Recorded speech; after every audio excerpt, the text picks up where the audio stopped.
everyone, in this video we're going to show you two of our favorite exercises for gluteal tendinopathy of the hip.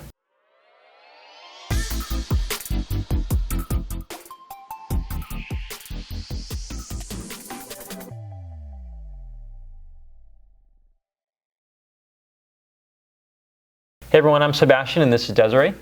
We're part of locally world-famous chiropractors in Costa Mesa, California.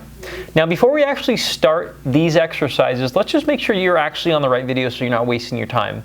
Okay, Desiree is going to show you the location and I'll tell you a little bit more about what gluteal tendinopathy is before we actually start those exercises. Great. So gluteal tendinopathy is a condition that comes on when the tendon of the glutes actually becomes a little bit more irritated and it's not working the way it's supposed to. So for whatever reason, it's not loading properly and there is some degeneration of the tendon itself. And we want to make sure that we're getting enough strength to the area to keep that function as optimal as possible. Where you're going to find this is going to be where the glute tendon's actually attached to, which is going to be along the greater trochanter bone, which, as I've talked through in some of our other videos, is going to be a bone you feel right here. If you kind of squash a bug here with your hip, you can feel it moving underneath you. And that's the bone where those tendons attach to. So a lot of times people will experience this discomfort along either above or just behind where that bone falls. And they'll usually notice it when they're trying to actively move the tissue of the hips in some sort of glute activity. Yeah, so just to know as well that there is one glute muscle which does not attach there, it's glute max. And so that would be exception to the rule of a glute tendinopathy, but there's many different types of glutes. So we're gonna go into the first exercise here. Do you wanna coach me through it? Yeah, so the first exercise we're gonna start off with is going to be actually down on the ground. He's going to be down on his back here. And we call this one a single leg glute bridge. We love this one for the strengthening component of the glutes. So he's already kind of starting. He's got himself in an awesome position. Right now, can you point to where they should be feeling this while they're doing the exercise? Amazing. Okay, so that's our target tissue is what we like to say. We like to start off by crushing these heels down into the ground. Okay.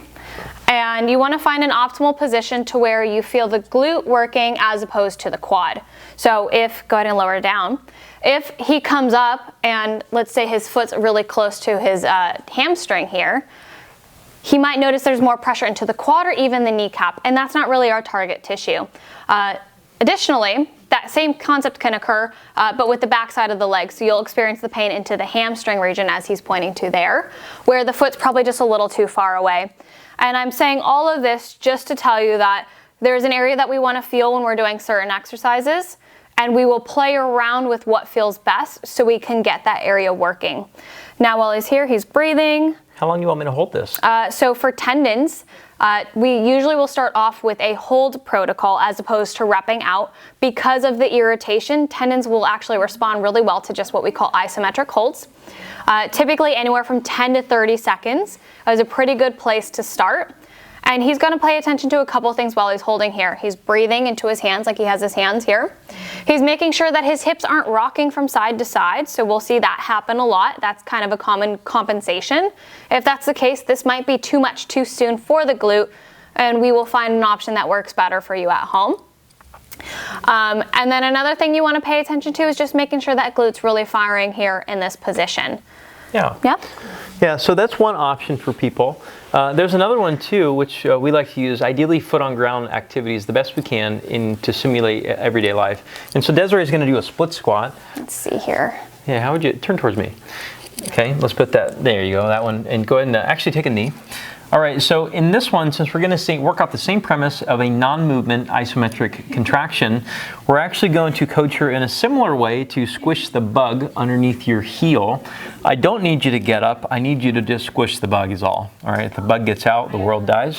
All right, and so what she's doing here by forcing her heel into the bug is she'll actually get more hip dominance, glute dominance, and it'll make those tissues, the target tissues, start to work for time. Go ahead and take a break. So as you mentioned before, 10 to 30 seconds roughly, breathing into your hands. Again, that'll all be okay. Usually there's some pre-programmed break as well. So she's gonna roll in there, squish the bug. Let's just say for video's sake, 30 seconds has passed, go ahead and take a break. Or you get 2 minutes break. Cool. Okay, so usually when you're loading tendons, you do have to, or treating tendons, you have to load them. If you don't do anything, it will probably get worse. If you do too much, it'll flare it up. But that's kind of the game you play. And if you're doing this on your own, you'll have to figure it out on your own, or you can just see somebody and hopefully they give you the right recommendations. If you guys need help, reach out to us. We have virtual and in-person services. We're in Costa Mesa, California. Click on the link in the description below to get any help from us or subscribe to the channel, as we have a lot of different videos on hip problems, including the free webinar in the corner. We'll see you next time.